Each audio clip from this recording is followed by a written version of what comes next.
Ang bata sama aning gamay nga tanom.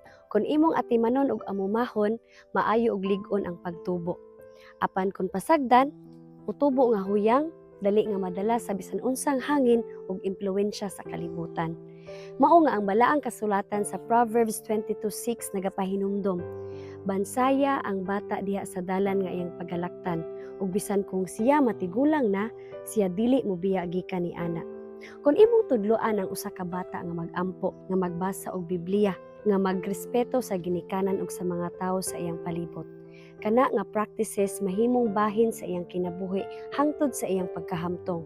Apan kung ang bata maanad sa pagpamalikas ug pagbuhat og mga butang nga dili maayo, kana usab ang iyang madala hangtod sa iyang pagkatigulang. Angay natong hinumduman nga ang panimalay mao'y unang eskwelahan sa mga bata. Ikaw ginikanan, igsuon ug tigulang nga sakop sa pamilya, adunay katungdanan sa pagmatuto sa mga kabataan nga naa sulod sa imong panimalay. Ayaw pasagdae nga ang kalibutan mao'y magmatuto ug magtudlo kanila.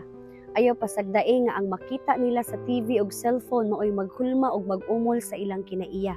Ikaw mismo nga ginikanan mao'y mahimong giya ug gihemplo sa ilang kinabuhi. Ang mga pulong ug imong mga binuhatan nga ilang makita maghatag og lig-on nga marka sa ilang kasing-kasing ug hunahuna. Hinumdumi kini, kung unsay imong gisulti o gitudlo sa imong mga anak karon, mahimo kini nga giya hangtod sa ilang pagtubo. It's either mahimo silang sundalo ni Kristo ug suga sa kalibutan or mahimo nga badlungon ug salawayon sa katilingban. Busa ikaw ginikanan, tudloi sa sakto ug maayo ang imong anak samtang bata pa.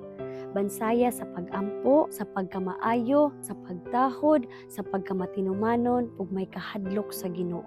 Ug ikaw batan-on hinumdumi kini. Ang pagbadlong sa imong ginikanan usa ka paagi sa pagpangga, paghigugma ug pagproteksyon kanimo gikan sa tanang kadaot nga mahitabo sa imong kinabuhi. Ang balaang kasulatan sa Hebrehanon 12:11 nagaingon, sa pagkakaron, ang tanang pagpanton daw dili makalipay, hinunua makasakit hinuon. Apan sa kapulihay kini magahatag sa bunga sa pagkamatarong ngadto kanila nga nang matuto gikan niini. Mga ginikanan, dili sayon ang mag-atima ug mag-amuma og mga bata. Apan ang Ginoo magauban kanimo. Magapanalangin sa imong gugma, pagbansay, pagmatuto, pagpaningkamot alang kanila. Ayaw kalimte. Bansaya samtang bata pa kaysa umaabot, magaani ka sa bunga sa pagkamatarong. God bless you.